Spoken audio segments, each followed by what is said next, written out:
If you know the price and you can explain that to the client backwards, forwards, and believe it, like, and really, really believe it. It's like, if I believe it, they believe it, is basically the number one thing about sales right now. Pricing's everything to me.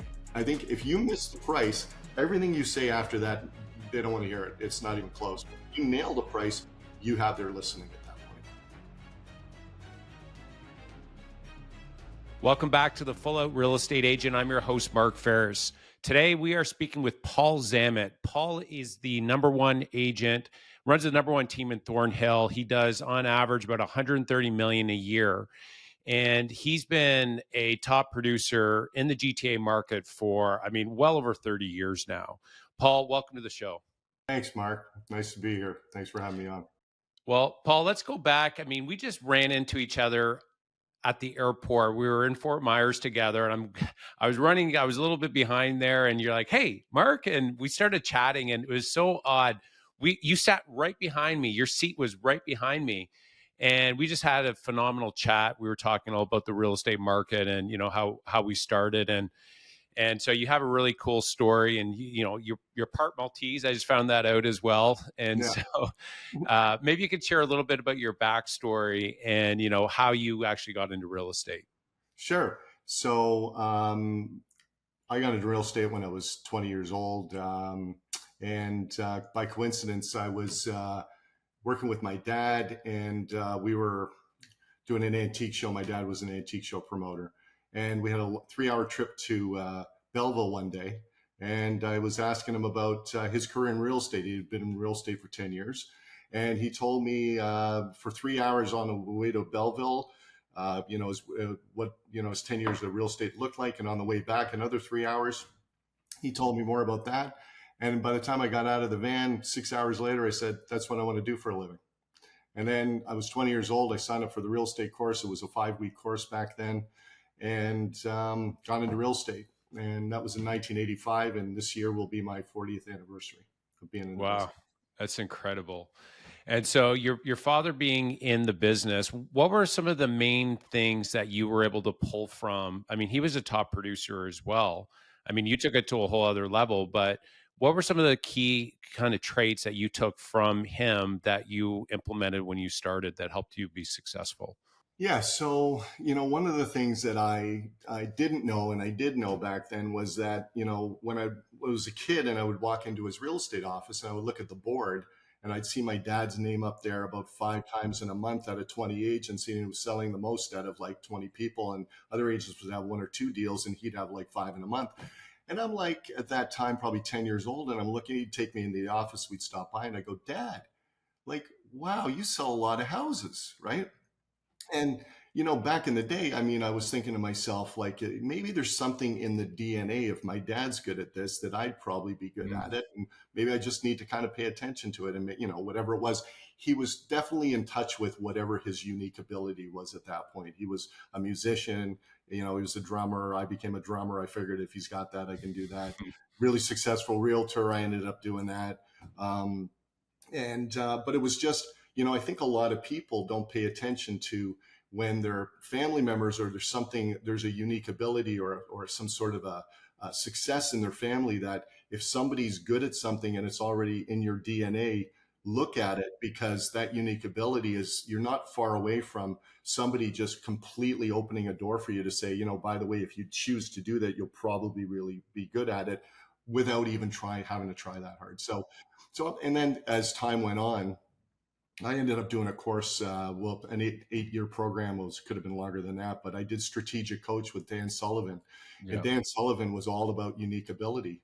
And so what happened was, when I saw unique ability and, Colby and, DISC and, just like personalities and how that would play into whatever, you were doing for a living, to me, it just became unique ability. Well, that's something that, I've got a unique ability at. And so whatever that is, they say, find out what it is and then build a team around it. So Dad had blazed a trail for, whatever I had done back in the day. And I just paid attention to it. Is basically being aware of it is a big part of it. I don't think people are, a lot of people pay attention or are aware of, things that are going on around them. Right. So.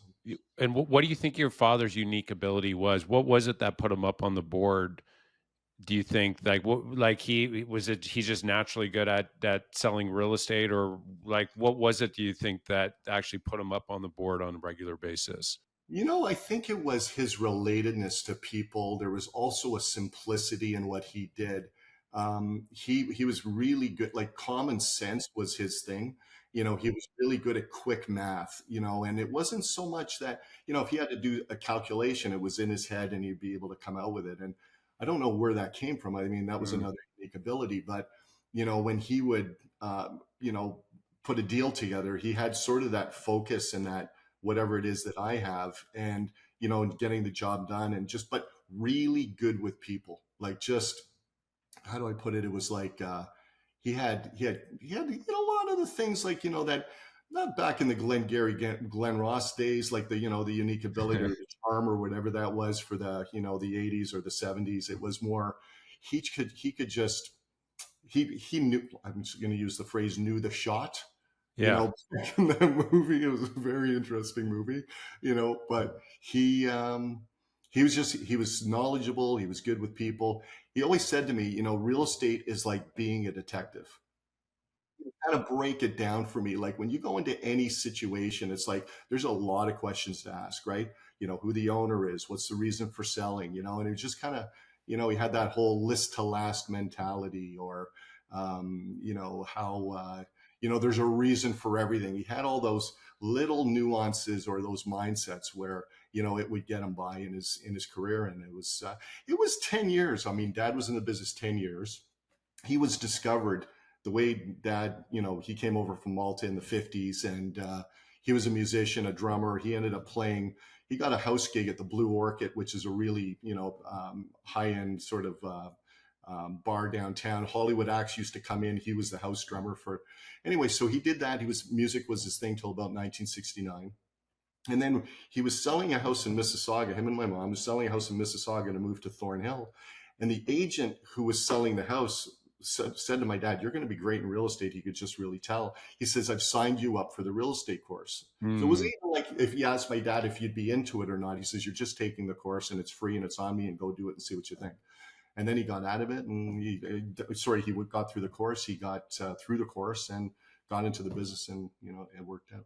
that's phenomenal. Now, since you started and you've grown your team, I mean, to one of the top and all the GTA area, that's the Toronto area. If you're listening from down south, and what do you think it was that you were able to say above and beyond that list that you were able to apply that's made you so successful? I mean, that's a so far what I have is like your father there he created simplicity in how he goes about his work. He was great at math, focus, good with people. He was I really like that example of the real estate detective. That was really good. And then list to last, which is so true.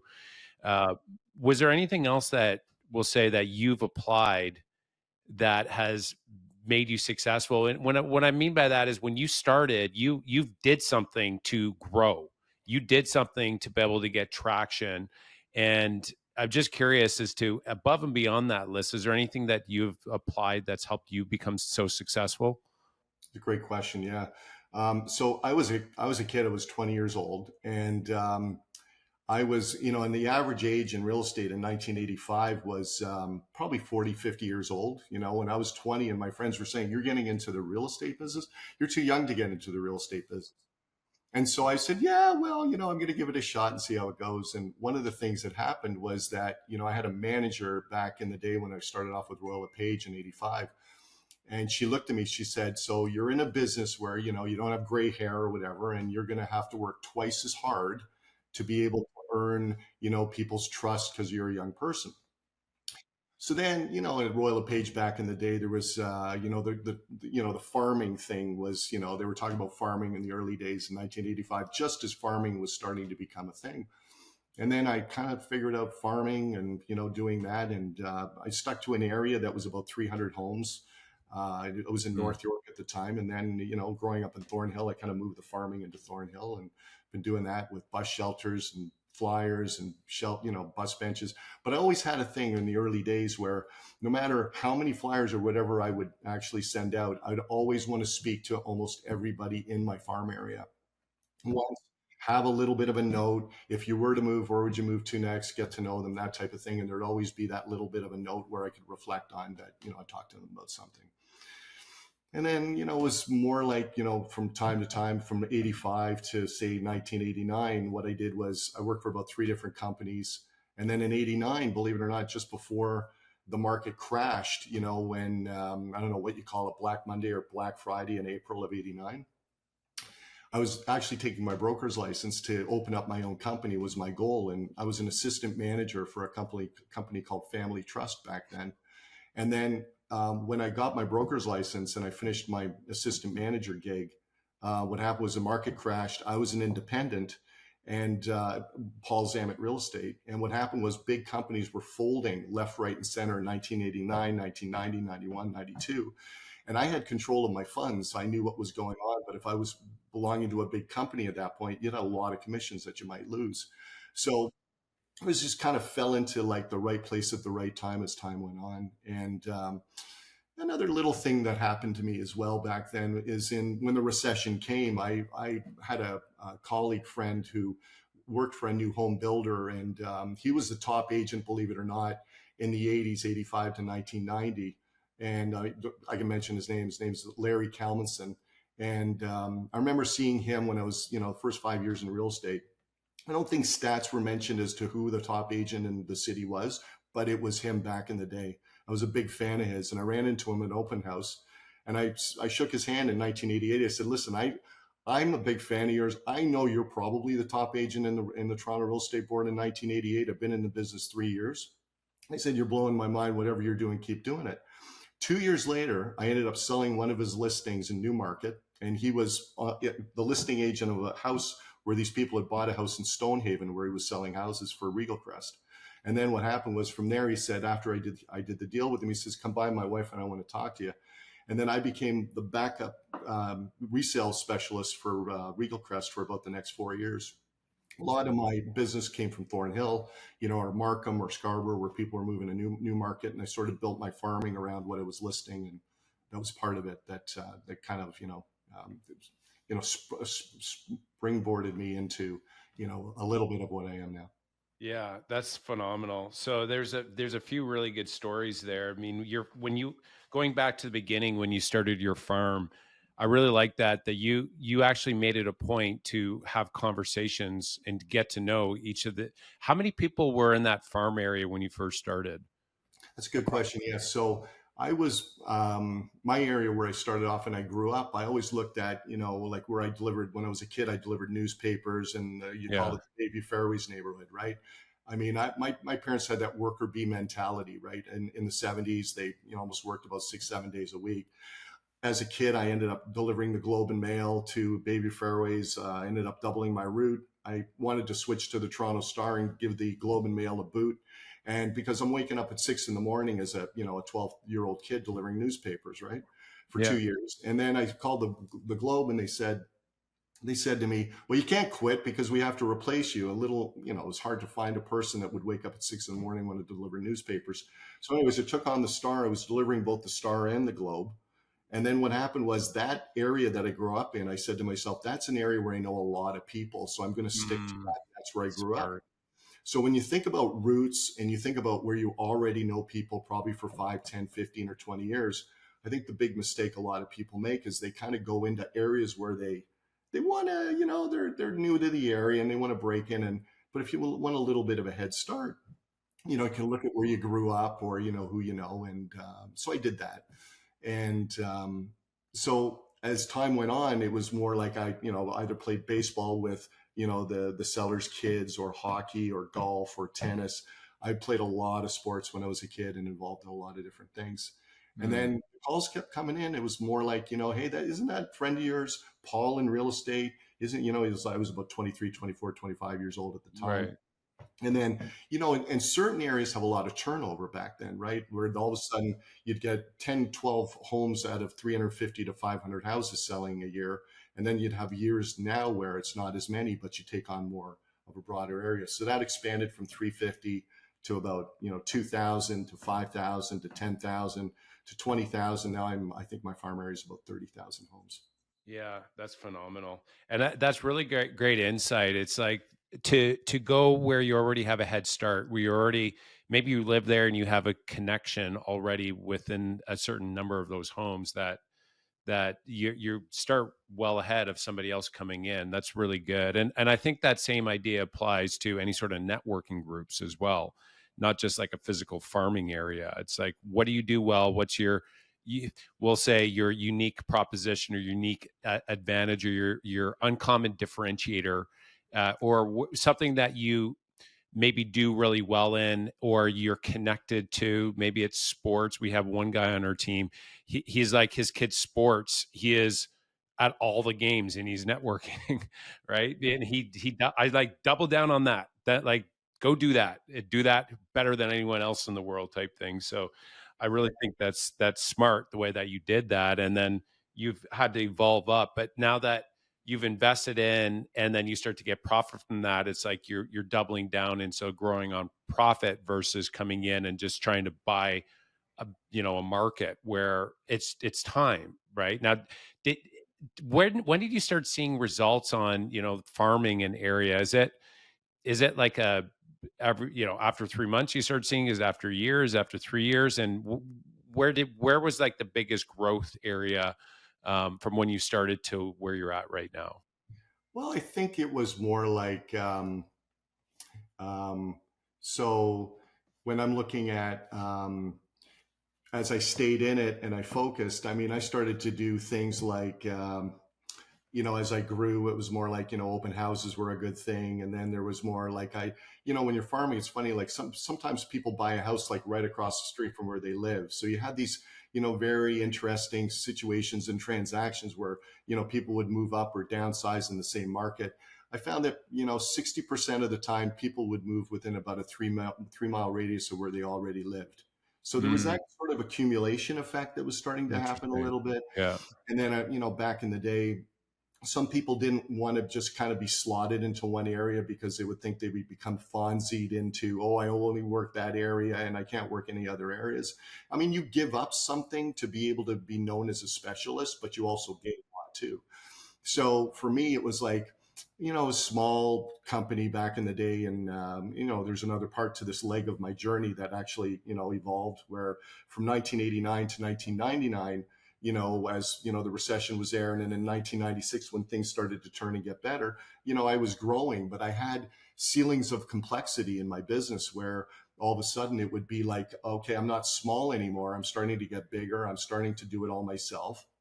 I need help. And then it was like, and my family started growing. I was having kids and, saying, holy moly, I need some help here. So at the time, what happened was a friend of mine, Mike Clark. I don't know if any of you guys know the name Mike Clark or Kent Shepard. I mean, this is all Remax Hallmark, Kenny Hmm. McLaughlin. They expanded from the beach into North York, and they said, Paul, we've got this office in North York, and we'd love to see if you'd like to become like maybe a team, bring your company in from being independent to the Paul Zammit team within Remax and see how that works for you. So I considered it. I looked at, secretarial, I looked at office, I looked at admin, I looked at growing a team, and I thought about, that could work at this point because I'm kind of like, I'm not saying I'm a rugged individual, but my business is starting to outgrow me a little bit, right? So I said, yeah, let's look at it. And so I made it happen. So I moved my company and I became part of Remax for 10 years. And I didn't have to do it. I was the top agent in Thornhill in 1996 onward. I was already the top agent in Thornhill. I did it for family. I did it for kids. I did it for balance. I did it for all the reasons that I thought were right. And then, as I grew into Remax, I started to become top 25 in Remax in the first 4 years, 5 years, Hall of Fame, Lifetime Achievement Award. I did all that. And then 10 years later, what happened was that's when, things got in 2009, the recession came. And I was carrying 60 listings. I'll never forget it. I had a team of 25 people. I'm carrying 60 listings.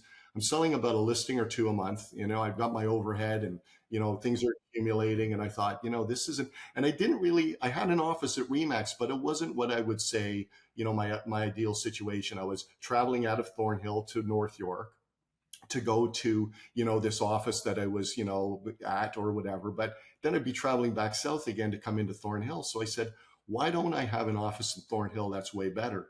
And so I'm working out of my basement one day, and I'm in a 10 by 10 room, and the phone's there, and I've got all this pressure and all this this slow market. And I got in the car and I said, I'm going to find an office to buy. So I got in the car. I'll never forget the day. I drive down John Street. I get to Bayview Avenue. I turn right. I get to Green Lane. I turn right, and I see a sign in a window saying for sale. And I said, oh my God, I know that building. It's fronting right on Green Lane. It's everything that I was imagining about what the office would look like. 12-foot, 13-foot ceilings, complete glass, main floor. I could see the weather, second floor loft, house about 15 to 20 agents, open concept. And I called the agent who was the listing agent. I said, hi, it's Paul Zammit. I'm calling about your listing on Green Lane. He says, Paul, he says, this is Ernie. He says, oh, what a coincidence. He says, I've just walked out of the seller's house and just reduced the price by $100,000. And I said, oh my God. I said, where's the key? He said, unit 7. Go into unit 7. I grab the key. I walk in. My heart skipped 3 beats. I stood there looking I cannot believe that I just imagined this building like 2 weeks ago. And I'm standing in front of it, and I bought it that night.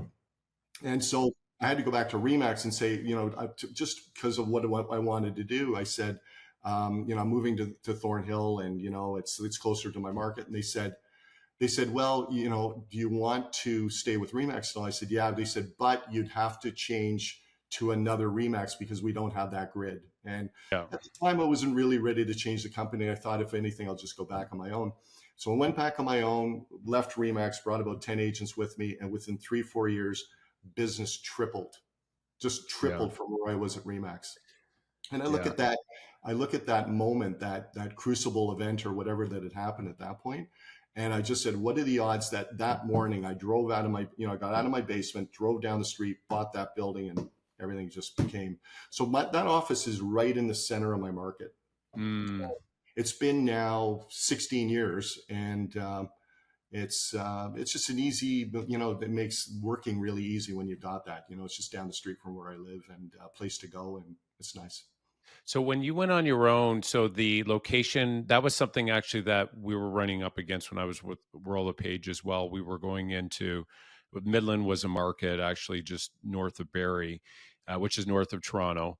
And we had a location there, but we weren't permitted for signage because that wasn't the area. That was in a new that was in another, we'll say, franchise. That was a different franchise area there as well. So Right. that was one of the reasons we transitioned on our own, and then full control of everything from phone call coming in. We can control, like we track that now. So 99.5% of the calls come in, like we answer live, and then we do like live transfer to be able to book appointments immediately. So for yourself, since you've transitioned on your own, it's a really good story. I want to hear a little bit more about that as well. When you're going through the 80s, where a lot of companies, where the commission was actually, some agents were losing them. So in this case, you have full control of that trust account, and so Yeah, exactly what's happening. it was uncanny. It was crazy. I want to circle back on that story in a minute, but was there anything else that you noticed or has been helpful for you, and why you transitioned over to your own brokerage versus, say, a traditional Remax franchise? Yeah. So when I went back on my own, it was more of I don't know. I think at the time it was, well, you know how there's the personal real estate corporations, right? That people, and I think I missed out on the 10 years when I was on my own. I was running my own business, but everything was coming in corporately, right? So then what happened was they didn't have PREC back in the day, when this is 2009, when I was going back on my own. I started to miss, the volume that I was doing, the taxation level of when it was coming in corporately, and I could kind of keep the money in there, and not have to bring it out personally. So, and I was in a higher tax bracket. So for me, I think I had a bit of an advantage over the average person who wasn't doing that, right? And yet my accountant said, oh, well, you can still work for, Remax, you can't do it with a prec, and they didn't even know what prec was at the time. I Right. mean, RIA came out with that, right? But he said you can't receive the money corporately, but you can have a management fee at 15% and write that off from your corporation, who will, pay for your expenses, from me earning the money personally. But it didn't hold a candle to 47% tax versus say 15% up to the first 500 and 32% after that. It wasn't even close. So I was kind of struggling with, I didn't have that advantage. The fees were higher, and it wasn't really like I'm coming off the top with 100%. There's a 5 or 10% off the top, so I wanted to get back into more 100%. I wanted to get back into more, I could use that money to hire more staff, and whatever that was. Don't Yeah. get me wrong, Remax, there was some sort of an advantage to a certain degree, when somebody would say I'm with Remax, or, I'd get a referral. In fact, I was in a referral group with Remax, and I wouldn't say, like I say, when I left Remax, business tripled. So I didn't miss necessarily the referrals coming in. I Mm. think what it was for me was I really liked the fact that I was topping up my earnings. I still was known to those guys in Remax, but it gave me a little bit more control. And then with the extra money that I saved, I mean, the coincidences, Mark, that have happened in my life, like me running into you on the It's plane crazy. It's a month crazy. ago, and then Yeah. here we are, we're sitting next to each other. Yeah. Mark, 40 rows on that plane. You were like, your seat was right next to me. Like, how did that even happen, right? Yeah. Yeah. So, but I've had things like all of a sudden I buy that office, and all of a sudden, across the street, there's one warehouse that a friend I hear is like, up for grabs. I grab a warehouse for staging. The one next door to it came available 6 months later. The one next door to that came available 6 months later. I've got 6,000 square feet of warehouse right across the street from this office that is full of staging that I own, that I dispense from in Thornhill. What do you think it is? It, do you just like set the intention? Do you pray about it? Like what would you say has helped you, or do you think helps actually bring those opportunities forward? It's imagining. It's like manifesting. It's like that book that I was reading before I met you that time at the airport. It was a buddy of mine, John Ferber, had given me a book called a book on the etheric. It was about a level of unknown energy, Yeah. and I just look at these numbers and names and coincidences that come to me. And I read one chapter in that. It was just before I'd met you on the plane. Yeah. And it was like, where's your business right now? Is this the max? Is there another level to this? Da da da da da. And I look up, and there you are standing in front of me. And so we had that great conversation. And so the etheric to me is there. I see coincidences left, right, and center. It would be like I'd have in my real estate career, I'll list 5 houses in a row that are all the number 16. Mm, I'll have interesting. like, names of sellers that are all named Christine or Christina, like Yeah. the next 5 listings I'll list. Yeah. And I say to myself, what is this? And I, just getting off topic a little bit, I ran into an energy person about a month ago, and I was just, and I always get into the habit of when I'm sitting down with people, I'll say, may I ask what you do for a living? I Yeah. just want to know, Yeah. there's maybe something Good, in it that, good question. It's a good yeah, question. right. So, I'm sitting down with her, and she's across from me and one of my agents, and we're there. And I said, can I ask you what you do for a living? She goes, I'm an energy healer. Mm, And I said, perfect. I said, because I got to ask you, I have all these coincidences left, right, and center. And she said, tell me about them. And I said, well, I got numbers that are very similar. She goes, those are angel numbers. There's meaning behind them. You can look them up on the internet. And so when I think about the coincidences, or just the energy, I'm a big believer in the universe, right? yeah. So I mean, I do good to others. I get that coming back. Sow and reap, give and get back. Throw bread on the water, get sandwiches back.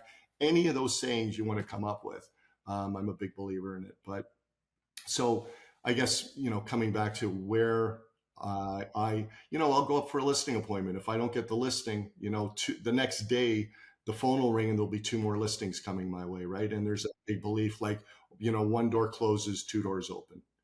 And Yeah. I think this business is a lot of mindset like that too. Right? Well, I think for sure that there's a definite element of victim or victor mindset, as in you can walk around being a victim and you can see everything negative out there, or you can walk around saying, you know what, today's going to be a great day, and lots of good things are coming my way. Yeah. It's so funny because you start to look for the good things coming your way and the opportunities that maybe somebody else would miss. And Yeah. it's really interesting that the glass is half full and it's half empty.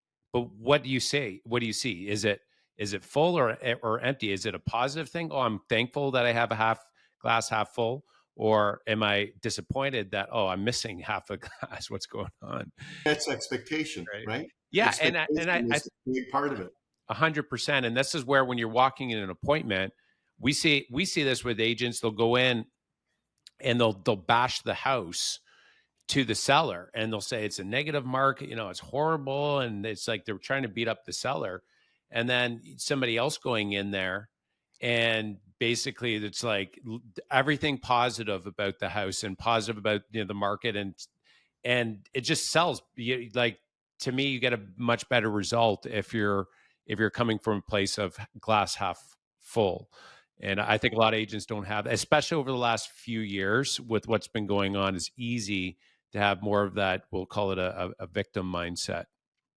Yeah, and expectation becomes, you're either, at the at it's like a positive interpretation of whatever's going on. There's all kinds of possible interpretations somebody can have, right? And if you choose, sometimes the positive interpretation isn't necessarily sitting right in front of your eyes, right? Mm, But if yeah, you look for it and you come up with a suitable one, I mean yeah.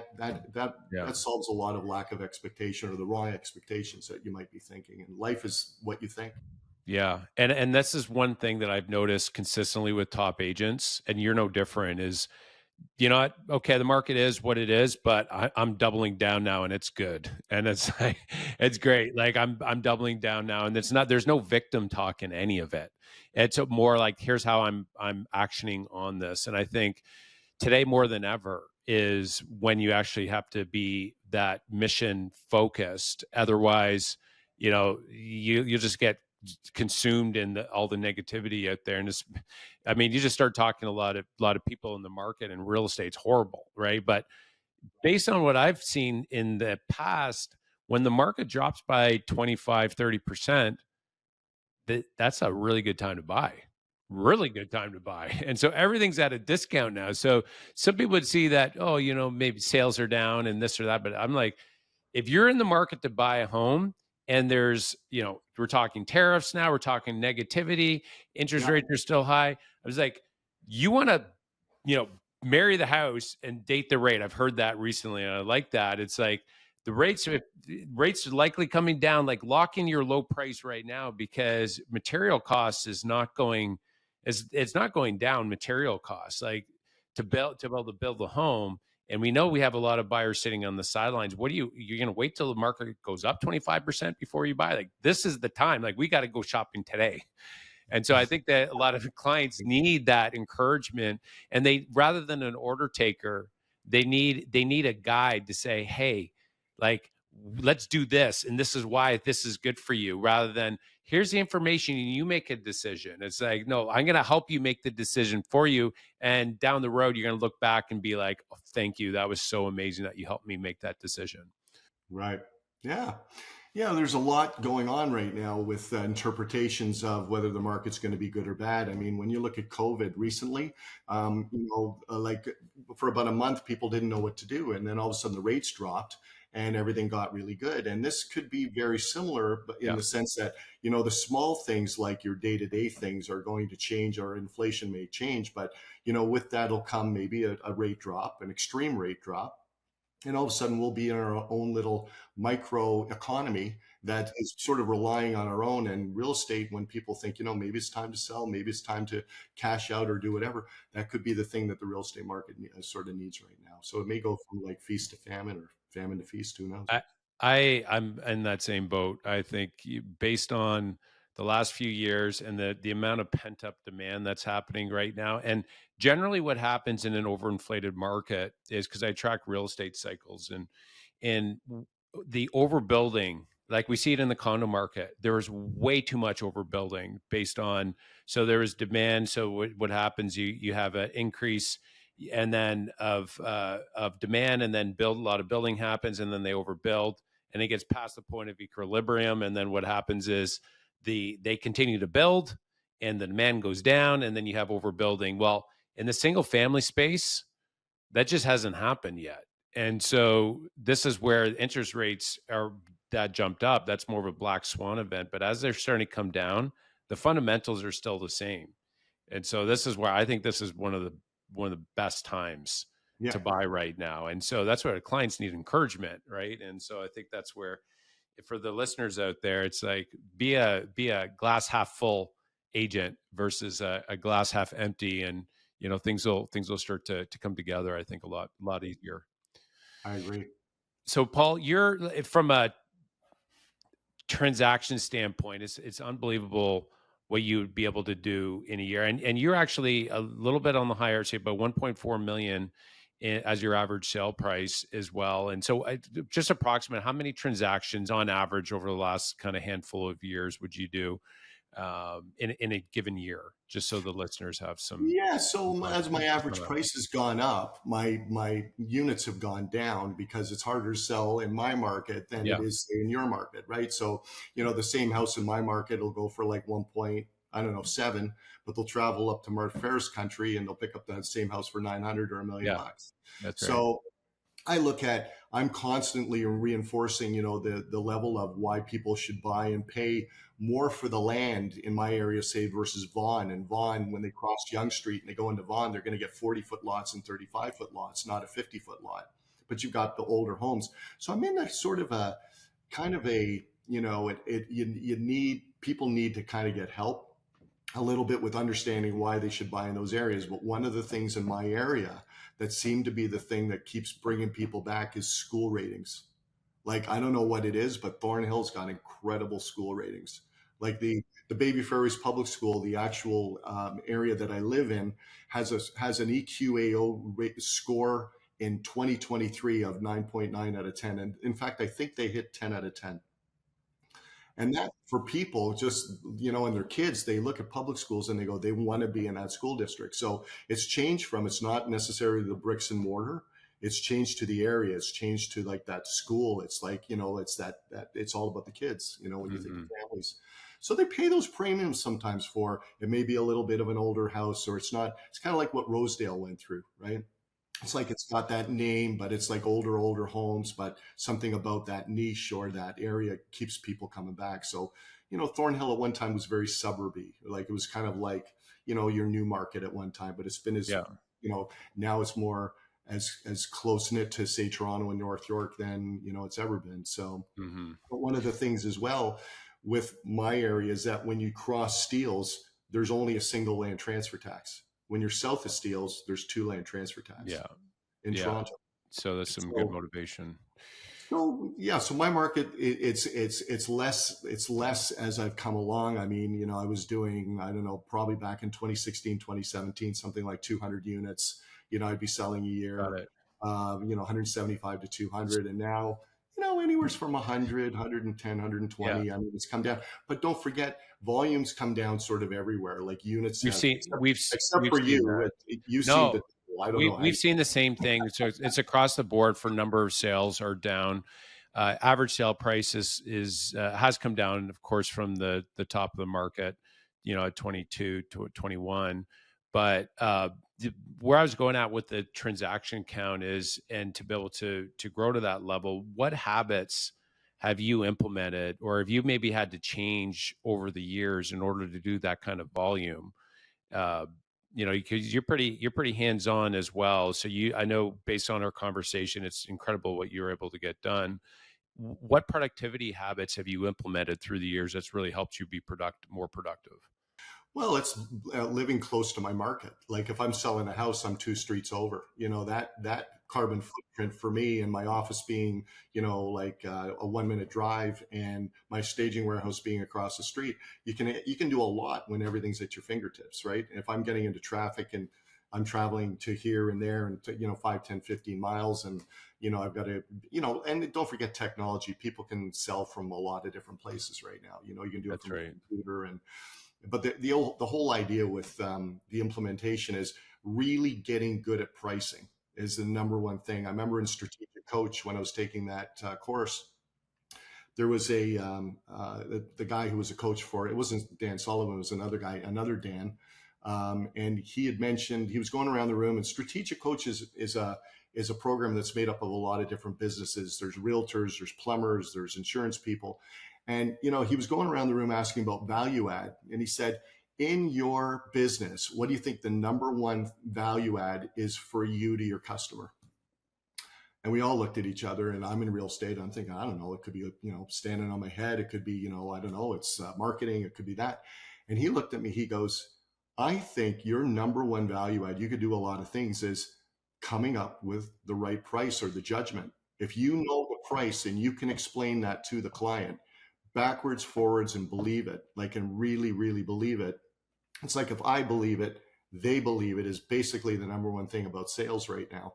And that's what it boiled down to, explaining it three different ways.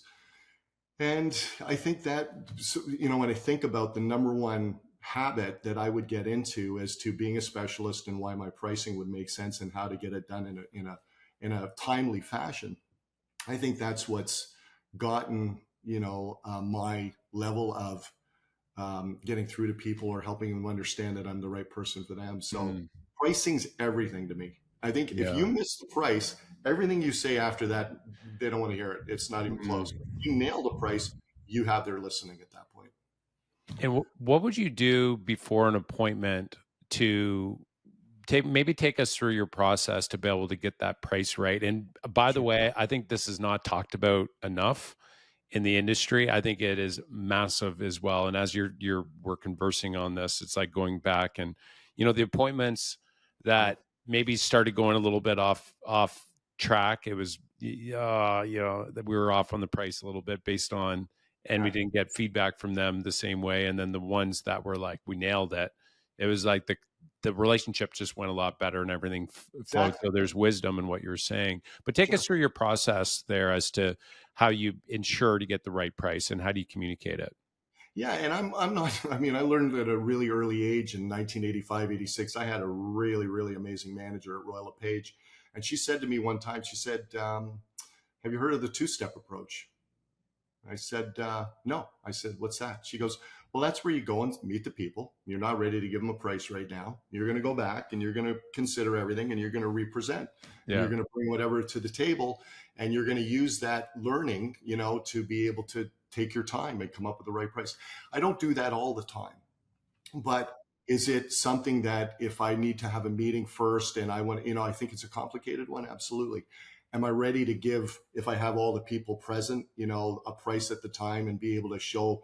And, Realm is amazing these days, right? On a computer where you can pull up all the listings and show what's active, show the inside pictures that will drive home whether or not that house is worth $250,000 renovated over the one that's not renovated. And that alone says so much, and a picture says 1,000 words. So there's, the paper version of it, which I still have. But I'm, and I just like to talk about adjustments, or I'll talk about the market. I'm a big guy with charts, and I show, how, where the market is right now. I use a program called through RE Marketer. I don't know if you've heard of that company. No, I haven't. This guy Ali runs it. It's got charts on there that show the market now in, say, North York, Toronto, Newmarket, Aurora. It'll show the asking to sales average, whether houses that month are selling 97% of the asking price, 98%, 101. It gives you an idea of how to price things as well. So in Thornhill, I might be looking at 1 month, the average asking to sales ratio is 110% of the asking price. So that means if I'm pricing something 10% below what I'm trying to get at 100%, it'll work, because it says that the means and the metrics are saying that if you do that on average, you'll get about 10% more. And that seems to be the sweet spot in how to price something. So I remember back when I was a Mike Ferry student, after 9/11, there was a coach that I had, and I was using charts from the Toronto Real Estate Board, and I was showing, the coach that I had. And she said to me, like back in the day in 2001, she said, these are the best charts I've ever seen. So that chart thing, and it depends who you're speaking to. Accountants like charts. Everybody likes charts, but the more detailed people that really care about their investment and where things are going, this is the biggest investment of their life.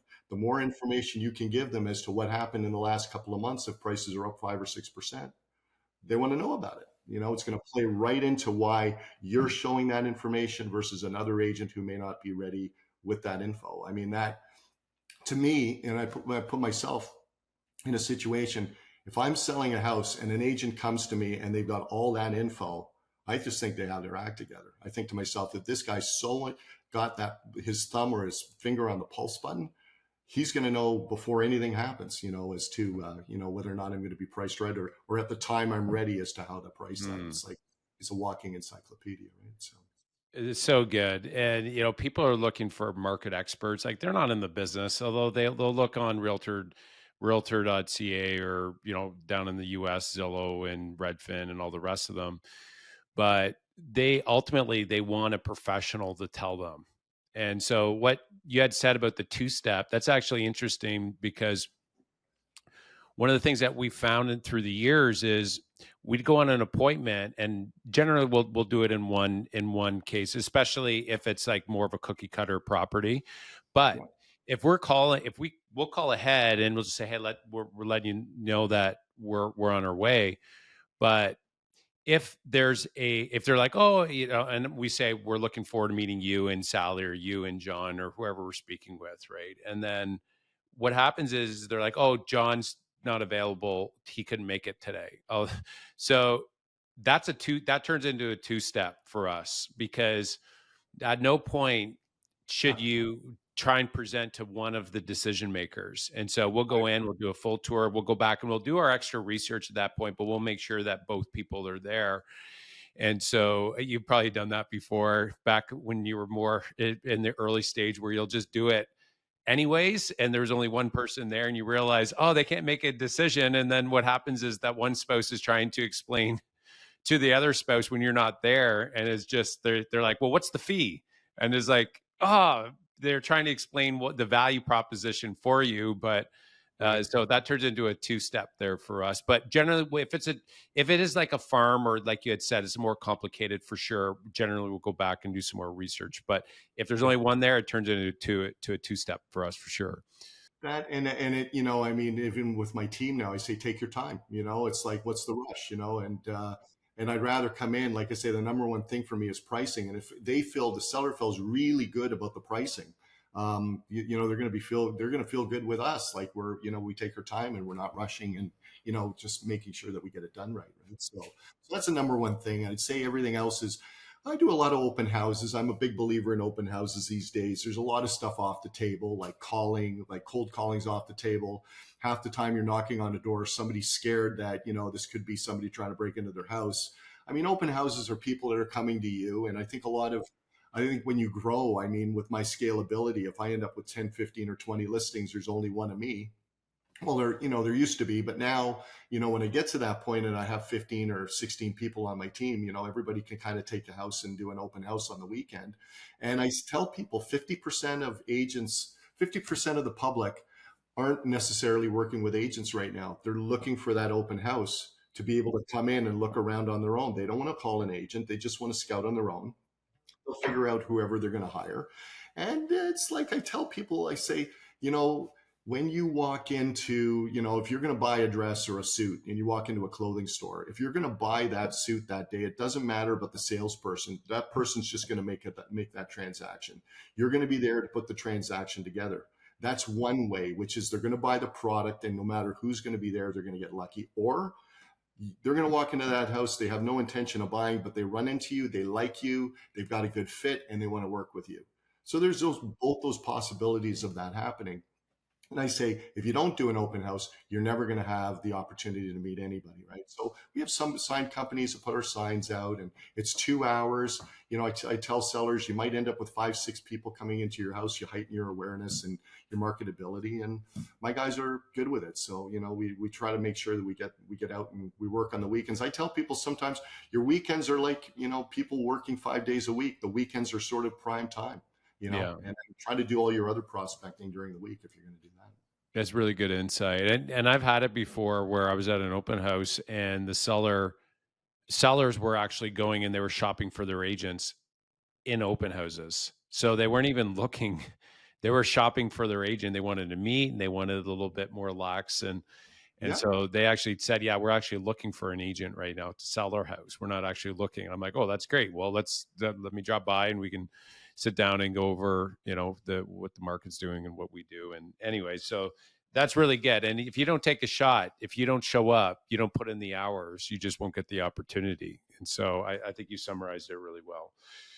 Uh, what about investors that come to you, especially now? Interest rates, they're still a little high. Pricing has gone up.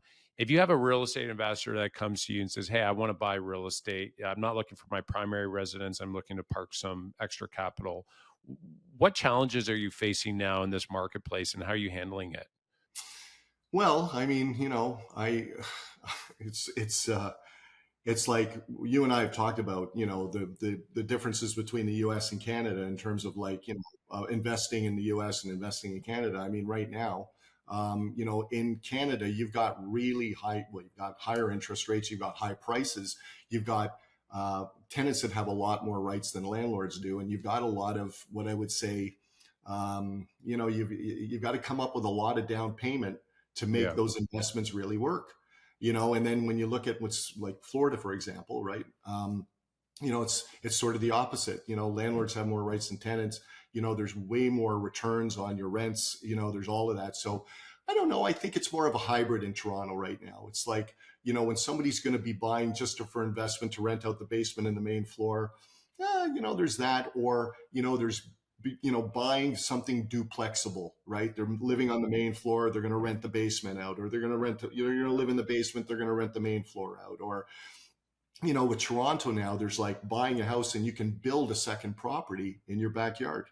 mm, There's yeah, that part of it as well, which is going to start, I think, is going to start to spread because I'm not saying in this video that it's coming to York region, but I wouldn't be surprised if it's going to happen in the next, say, right. couple of years. But then there's big lots where you can either look at, instead of tearing down a property and having to rebuild to create, duplexing or triplexing or whatever that is, you can do it with keep the existing property and then add on something where you don't have to subdivide your lot and get two houses out of it. That's a lot of work, right? So, then there's the building part of it, and then there's the HST and builders and all of that, and then prices right now are not like they used to be. It's like, or the markets aren't what they used to be. You've got blocks on foreign buyers coming into the marketplace, right? And they're not coming in as easy as what they were talking about before or what they could do. And then you've got builders right now that are building, and you've got like a lot of supply of homes right now. I don't know. I think I checked recently, in the market of, say, Thornhill, Richmond Hill, there's about an 8-month supply of homes or 9-month supply of homes on the market, and those houses will sit. So when you look at the timing of it, you're looking at a bull market where there's profits, and you got to time that build or buy and turn it over or whatever that is. Um, it's hard to make money as far as an investment in terms of a flip. But if you're talking long term, and you're talking, get a place, rent it out, become a good landlord versus putting your money in the bank. That's the other part of it, because the bank is simple right now. It's 5-6% on whatever you're going to get, and you don't have the headache. So I don't know the answer to that right now. Yeah, Yeah. I think in your market, you're a little bit further north. The houses are worth a little less. I think it's easier to make money in a market like yours. But yeah. in my market, with the way that the prices are, it's a little tougher. Yeah, no, it's been really tough. I mean, a lot of investors through the years, like we work with thousands of them, and they would come to us, and we'd be able to. They'd go and they'd do a home equity line of credit. They would go and refinance, pull some equity from their primary residence, and then they go buy an investment property. And when interest rates doubled, and values increase, and then landlord restrictions there actually it's like in some markets is like 12 to 18 months to get a non-paying resident out. And so Wow. that's where I know we've talked about this in the past. We've launched this other division, Faris Capital, where we're buying these apartments down south. But uh, that was forced. But I still think you can still make money for sure in Ontario. You just got to be creative. And so you get, like you had mentioned, you buy a lot, you knock down the house, maybe you sever the lot and you put like two triplexes there. And I think that there can be money made there for sure, but you got to be really ready to go and you got to know what you're doing.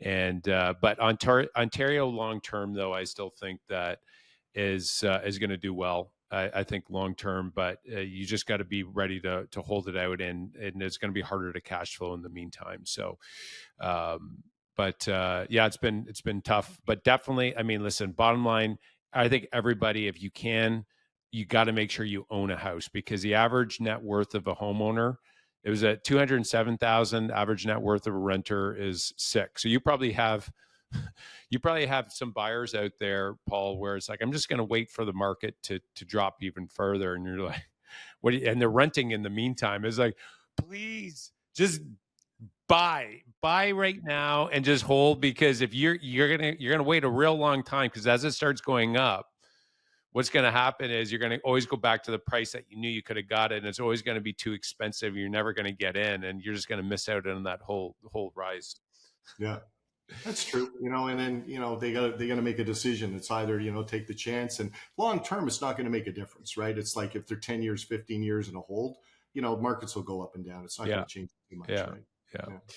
Well, I could keep talking to you about business. I feel like we just scratched the surface, but there's some really good nuggets in what we talked about. But you ready for the rapid fire and then we'll Yeah, wrap this up?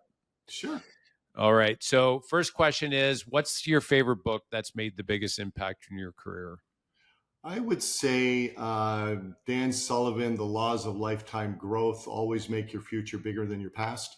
Okay. I've never read that one. Yeah. I've read his other books there, but And that one it's all chaptered in terms of 10 different areas, and really, really good book. oh, great. Um, uh, Traction. Yeah, got I it. like I like Traction and the E Myth. Yeah, perfect. Yeah, all solid traction in eMyth for sure. If you want to grow any sort of business, it's like eMyth should be like prerequisite. You have to read that first before even starting anything. And I even think it's good for an individual agent. Just pick it up, because it'll give you some really good context on how you run things and systemizing things as much as possible. So good advice. Yeah. All right, second question. What are 3 words that the people that know you best would describe you as? I would say focused, centered and balanced, and kind of like I would say that I'm more like I get excited, right? I just like I'm kind of like people describe me like all in, or I'm passionate, or whatever that is that if I get sort of focused on something, I can I just want to complete it, right? So staying in the zone, staying in my lane, and I just think more of like I'm more of a lifelong learner. Mm, Just want to learn. And real estate's a funny business. It's like people think it's bricks and mortar, but it's really technology. And mm, it's like that part. I was lucky enough with my brother when I was growing up. He was what you call that Generation X, and I was a baby boomer, right, which is sort of right on the cusp.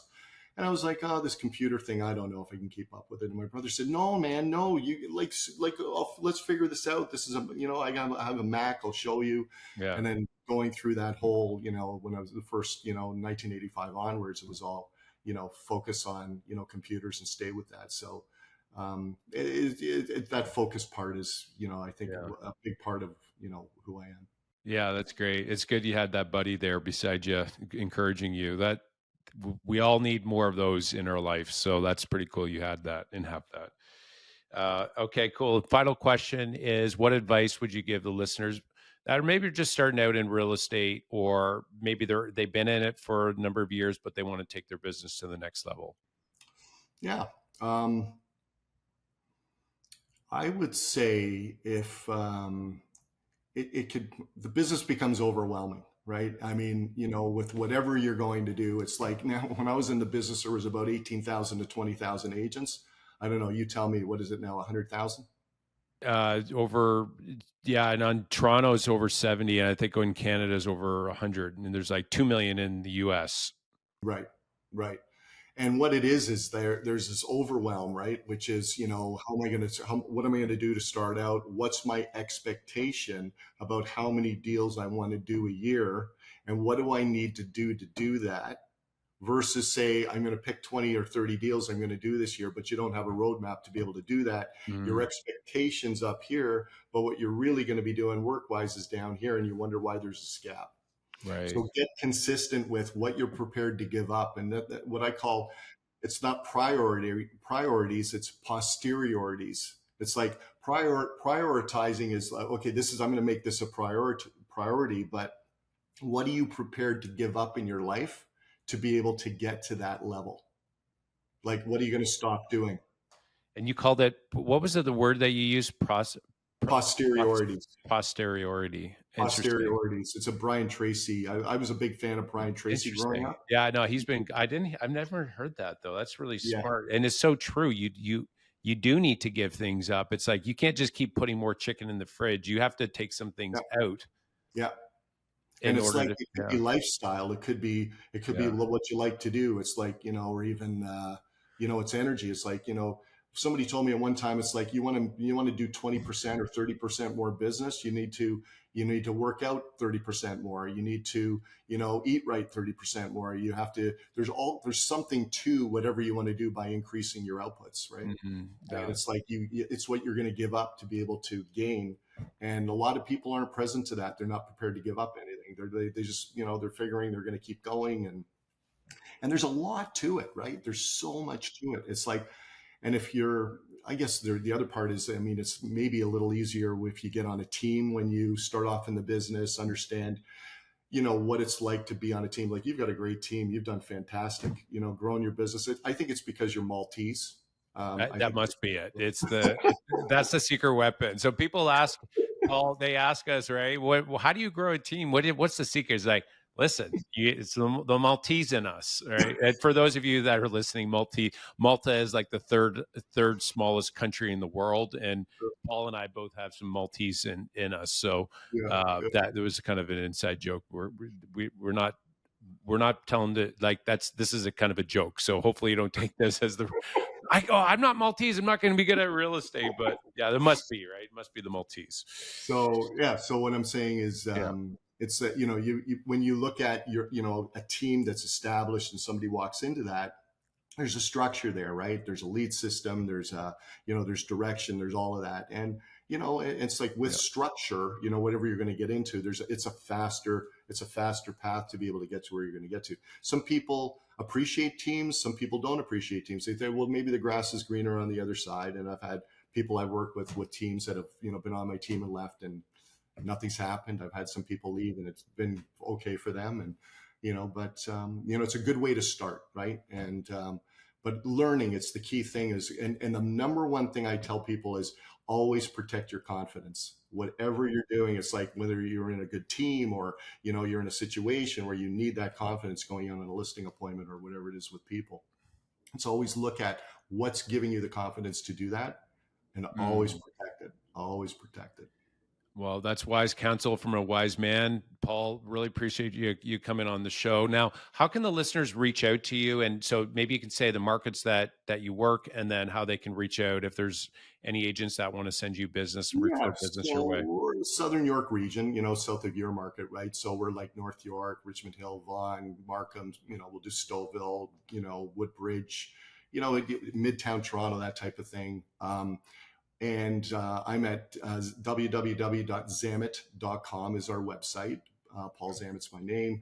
Cell phone is 416-399-9096. And email is paul@zammit, ZAMMIT.com. Awesome. Paul, really appreciate you. Thanks for coming on the show. Thank you, Mark. It's been a pleasure. Thanks for having me.